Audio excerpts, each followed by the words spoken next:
Al Capone foi um poderoso gangster que dominou o comércio ilegal de bebidas alcoólicas nos Estados Unidos, parecendo ser invencível. Mas, afinal, por que havia facções criminosas controlando a venda e produção de bebidas alcoólicas nos Estados Unidos na década de 20? Este é o Visão Libertária, sua fonte de informações descentralizadas e distribuídas.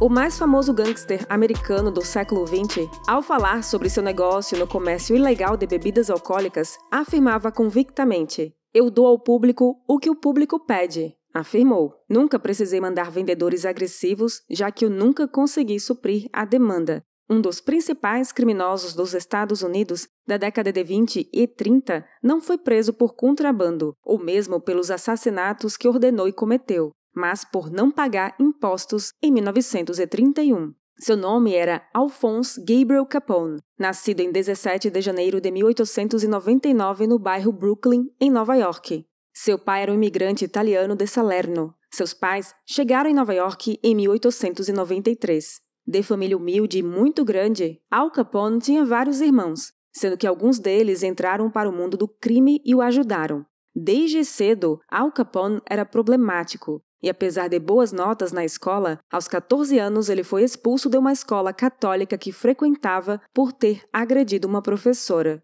Acabou desistindo da vida escolar e foi logo trabalhar, passando por vários empregos. Ele cresceu se envolvendo com gangues e se relacionando com pessoas perigosas, participando de uma gangue chamada Five Points. E, em parte, isso era uma forma de se buscar proteção pessoal contra outros criminosos, pois ter bons contatos era uma forma de encontrar segurança e de ter amigos de confiança. E foi na sua adolescência que trabalhou para o gangster Frank Yale, sendo encarregado de pequenos serviços como entrega de recados. A sua famosa cicatriz no rosto é consequência de uma briga de bar com outro gangster, quando um homem o cortou com faca, uma marca permanente que o fez ser conhecido posteriormente como Scarface. Foi em 1918 que Al Capone se casou com May Coughlin, a mãe de seu único filho, Albert. Ele foi enviado para Chicago por membros de sua gangue em 1919, uma cidade com ares mais progressistas, pois era um local que crescia em oportunidades para pessoas como ele, sobretudo no mundo do mercado ilegal, como jogos de azar e casas de prostituição. Foi lá que ele se tornou aliado de um poderoso homem do mundo da máfia, John Torrio. Capone acaba ascendendo de posto na máfia após Torrio se aposentar do mundo do crime em 1925. Quando escapou por pouco de uma tentativa de assassinato. Assim, Capone deixa claro para todos que tinha plenas capacidades de liderar o império da máfia, com sua frieza e sagacidade, mesmo sendo um jovem de 26 anos. E foi com o início da lei seca na década de 20, com a proibição da produção e do comércio legal de bebidas alcoólicas, que muitos gangsters viram uma oportunidade de ganhar dinheiro. Quando uma política proibicionista entra em vigor, a demanda não é alterada. As pessoas continuam querendo consumir aquele produto e o valorizando da mesma forma, independente das decisões políticas. Às vezes, passam a valorizar até mais, além do fato da oferta diminuir num cenário de proibição, fazendo com que os preços aumentem. Durante a lei seca, houve uma queda no consumo de cerveja em comparação ao de destilados, e após o fim da proibição, essa tendência foi invertida, ou seja, a proibição cria incentivos de mercado para o comércio de drogas mais pesadas e de baixo custo produtivo, que causam mais vícios, enquanto no ambiente de liberação das drogas são as substâncias mais leves e de maior qualidade e segurança que são consumidas a preços de mercado. Em Chicago, Al Capone era um dos principais líderes da máfia. Já em 1929, no auge de seu poder, ele controlava diversos ramos de atuação nos mercados dominados pelas máfias, pontos de aposta, clubes noturnos, cervejarias, destilarias e cassinos. Ele expandiu o campo de atuação de sua máfia para várias cidades para além de Chicago. Existiam gangues rivais em Chicago, mas elas foram destruídas por Al Capone em pouquíssimo tempo. Naquela época, praticamente todos os bares de Chicago eram sócios de Al Capone. Os donos dos bares o pagavam como garantia de proteção.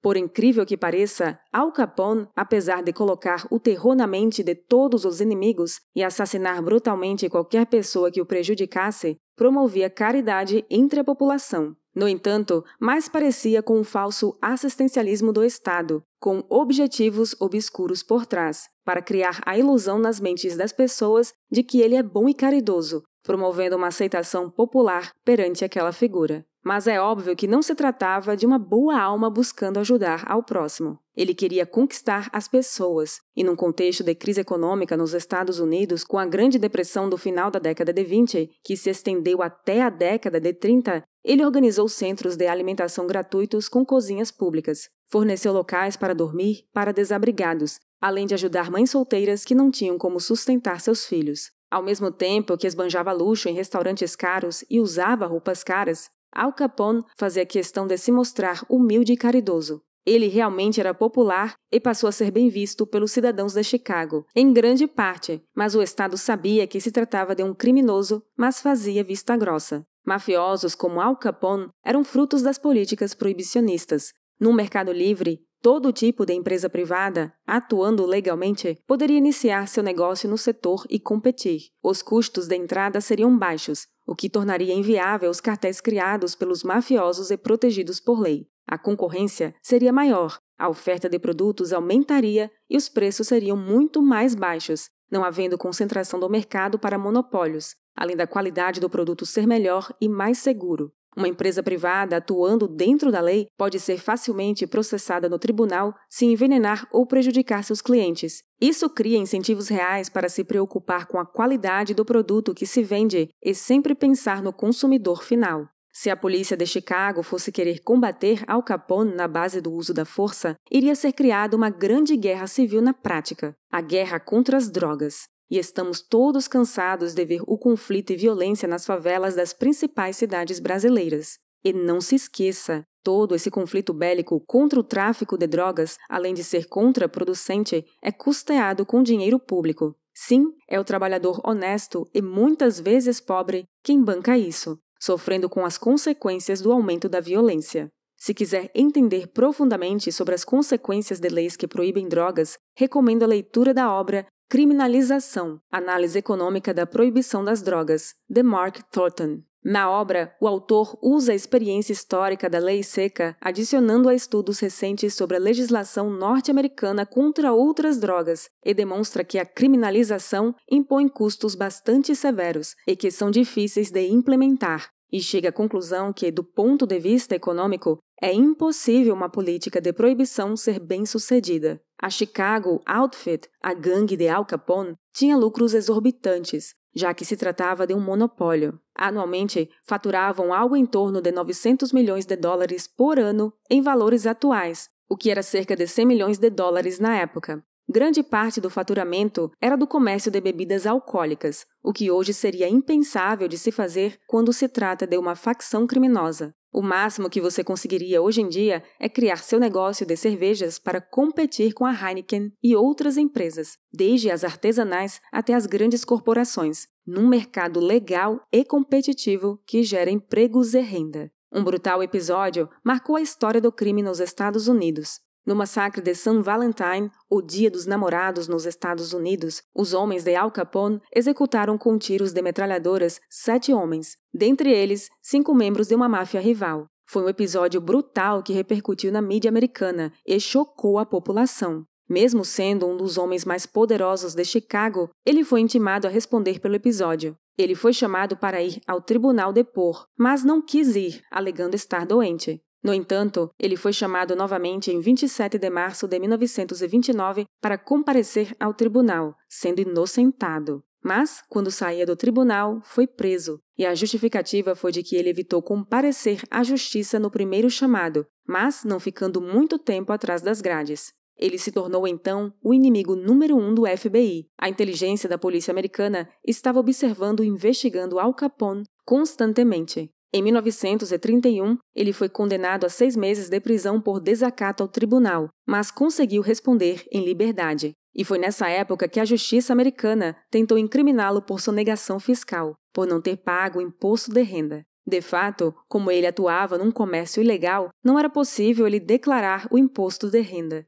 Além disso, era evidente que prender Al Capone era difícil devido a uma rede de subornos e chantagens que existia entre os mafiosos e funcionários da justiça e policiais. Por fim, foi condenado por conta do crime de sonegação fiscal, tendo que pagar a pena com sua prisão, com uma condenação a 11 anos atrás das grades no ano de 1931. O governo americano queria fazer dele um exemplo. É típico do Estado querer pegar uma grande e famosa figura para puni-la, sobretudo quando se trata de sonegação de impostos. É uma forma de se criar medo na maioria de que não se pode, de forma alguma, sonegar. Passando por diferentes prisões, como Atlanta, ele foi transferido posteriormente para a prisão de Alcatraz, onde ficou em companhia dos mais violentos criminosos dos Estados Unidos.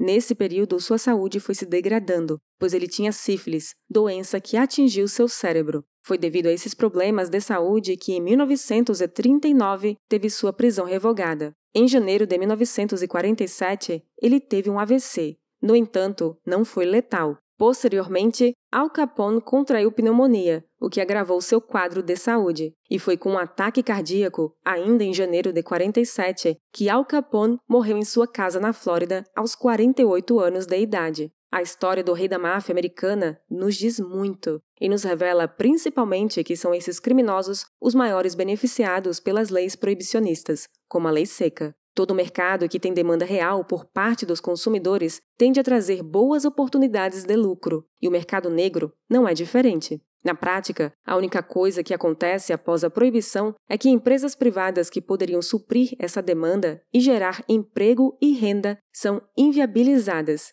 A lei seca, que foi defendida com argumentos tanto religiosos quanto de produtividade dos trabalhadores, todos infundados, foi revogada em 1933 pelo Congresso americano, após a conclusão de seu total fracasso. Além disso, é importante ter em mente que quando se concede poderes ao governo para ele ditar o que pode ser ou não consumido, produzido e vendido, isso sempre amplia o escopo de atuação do Estado, agigantando sua interferência na vida privada e abrindo brechas e legitimações para futuras e novas intervenções. E uma vez que esse poder de legislar sobre a vida privada e sobre a ação empreendedora entra em vigor e é aceito pela opinião pública, o governo nunca mais irá abrir mão deste novo poder de controle. Como consequência, a liberdade humana é a grande vítima, sendo cada vez mais tolhida e desvalorizada. Obrigada por sua audiência. Este artigo foi sugerido e escrito por o historiador libertário, revisado por Donda e narrado por Baby Yoda. Se você quiser contribuir para a causa da liberdade, clique no like e compartilhe o vídeo em sua rede social. Considere também se inscrever no L de Liberdade e no Visão Libertária e clicar no ícone de campainha. Até a próxima!